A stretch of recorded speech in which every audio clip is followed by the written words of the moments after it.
Hi, I'm Dr. Eric Crall, and thank you for your interest in learning more about the ketogenic diet. The ketogenic diet is one of my favorite topics to speak about, maybe because it's one of those areas that mainstream medicine just really hasn't come around to accepting yet. The ketogenic diet is one of the most effective ways for losing weight, but it's not just a short-term solution. You can actually live a ketogenic lifestyle over the long term to manage weight. So how does the ketogenic diet work? The basic purpose of ketogenic diet is to transition your body into a fat burning state where basically you adapt to using fat as your primary fuel source.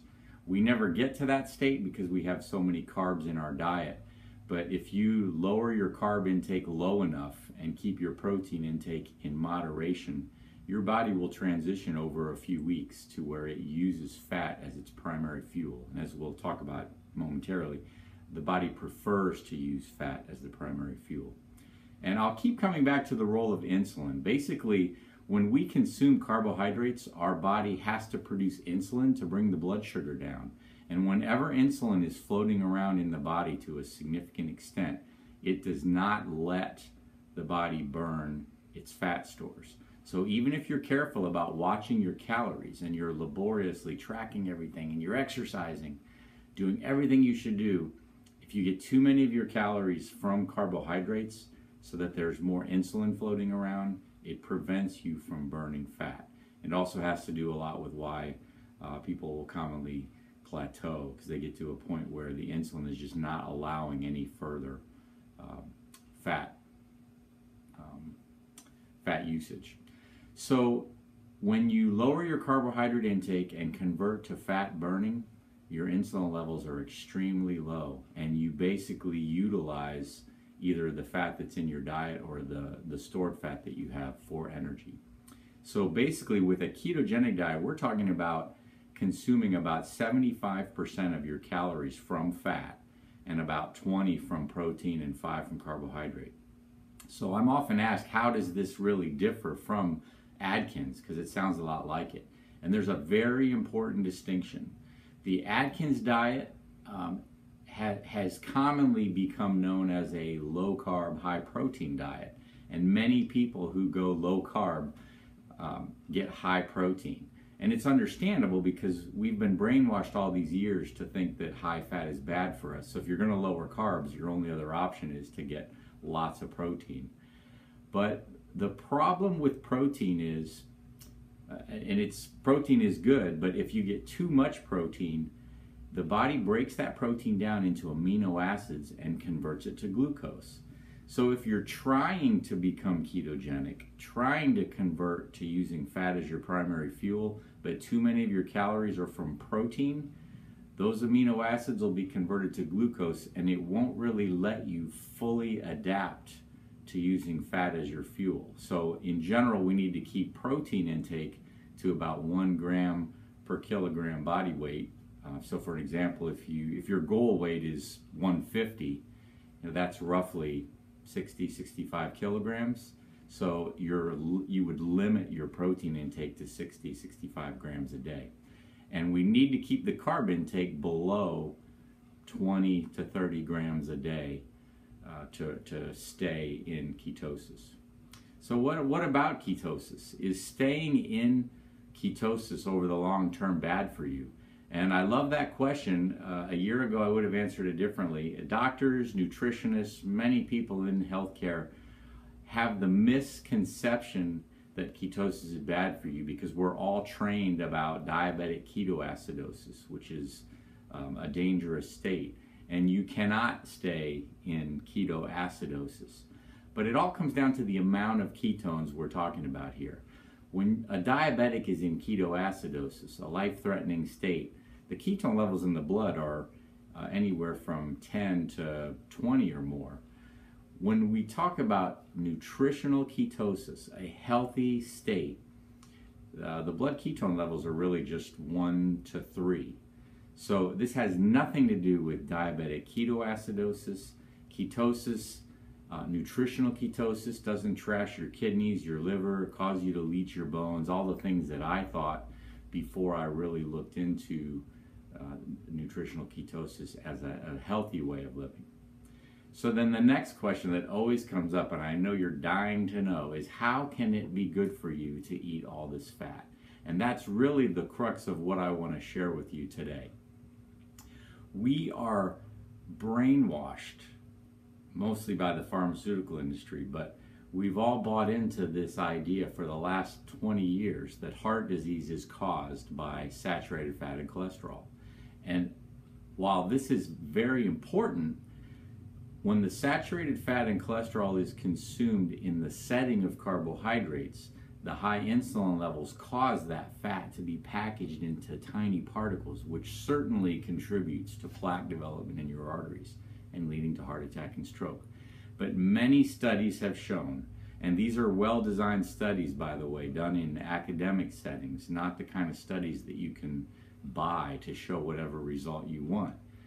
The studies have shown that when you consume high amounts of saturated fat and cholesterol, but in the absence of significant carbohydrates, so your insulin levels are low, ironically, the fat that you're eating mostly is being consumed for energy, so it doesn't matter anyway, but whatever does get packaged and metabolized is in big fluffy particles, which are actually pretty resistant to getting into your artery walls and causing plaque. So many studies in athletes and others who follow a ketogenic lifestyle, ironically, you could measure blood on a regular diet that's 30% fat and 40% carbs, and the amount of fatty acids and small bad cholesterol forming particles would be a lot higher than if you went on a ketogenic diet for 6 weeks or 3 months and did the blood again. The cholesterol levels might be a little higher, but cholesterol is just a number. What matters, and we know what matters, is the size of those particles. So you're much better off, you're more healthy from a standpoint of cardiovascular disease risk if you're getting 75% of your calories from fat, but only 5% from carbs, because of what we've just talked about, with particle size being the most important thing.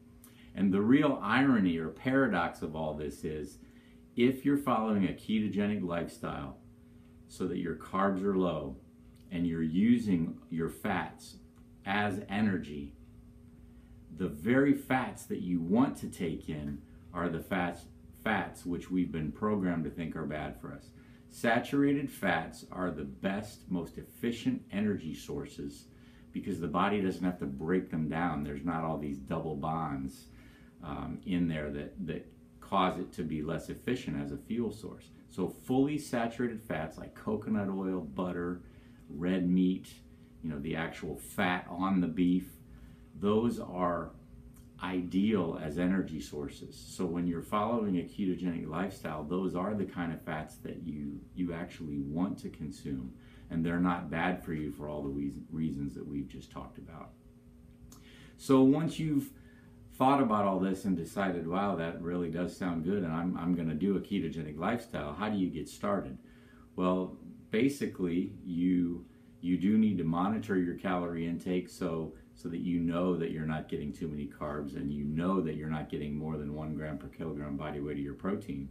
But as long as you keep your carbs below 20 to 30, after about 4 days, you're gonna burn up all the stored glucose you have in your body, stored as glycogen, and then your body starts on the path towards utilizing fat as its fuel.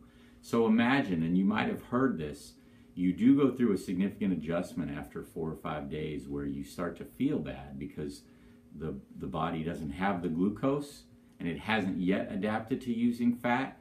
So it wants to burn glucose in the brain. It's not there, so there's a lightheadedness, a fogginess, but that goes away pretty quickly. And you adapt a lot more quickly with a ketogenic diet than with Atkins when you're getting too much protein, because the high protein doesn't let you transition to fat burning as quickly, and so you don't have the glucose around, but you're also not adapting to using fat, so you basically don't have your primary fuel source at all, and you feel bad for a longer period of time. So it's also very important to track your ketone levels as you get started, and we do this simply by checking urine strips. So after 4 or 5 days, if you use a urine ketone strip, it'll turn bright pink or purple, indicating that you are releasing ketones into the bloodstream.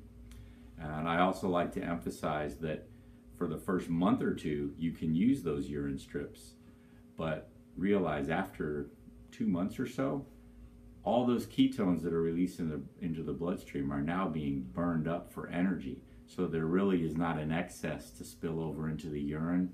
So after a couple of months, your urine strips will be negative, but you are in ketosis. So you really need to use blood ketone strips after a couple months to make sure that you're staying in ketosis.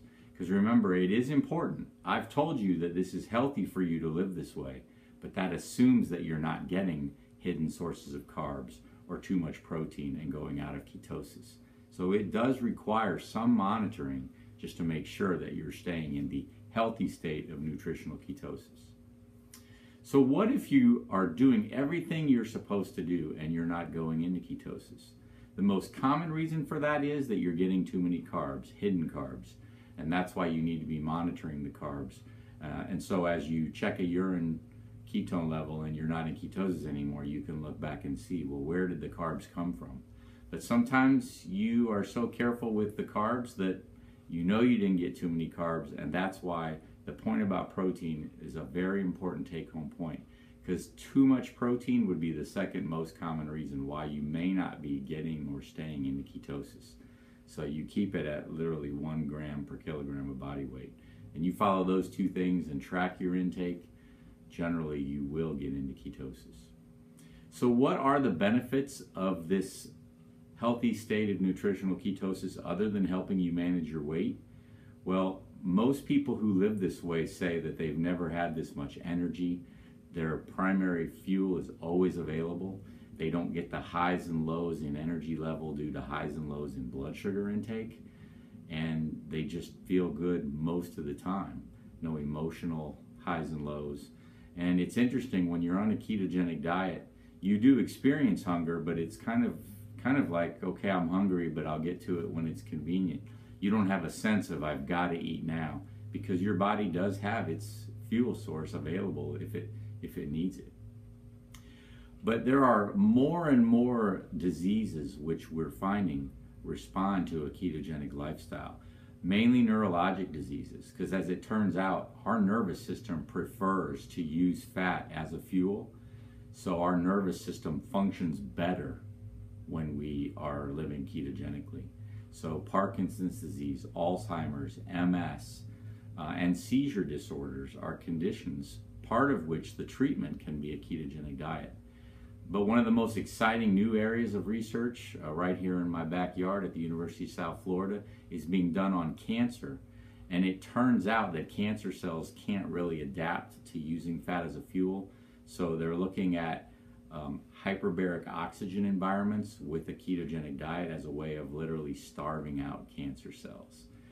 Very exciting. So it turns out that the ketogenic lifestyle, the ketogenic diet, is a healthy way of managing your weight. It's a healthy way of living a heart-healthy lifestyle, paradoxically. And if you really are interested in learning more about the benefits, how to do it, I would encourage you to check the following resources. There's one in particular that I think is well done, and that is a book called Conquering Diabetes with a Ketogenic Diet by Ellen Davis. It explains a lot of the things that you can do if you're not feeling well in those first few weeks, and specifically what you can eat. And feel free, if you have more questions, you can email me at drcrawl@mydpcdoc.com. You can get that through my website at www.mydpcdoc.com. So thank you again for your attention and your interest in this amazing topic. And as you try to move forward and follow a heart-healthy lifestyle and aim for good health and healthy longevity, please always remember that not enough time is a euphemism for not enough desire. Thank you.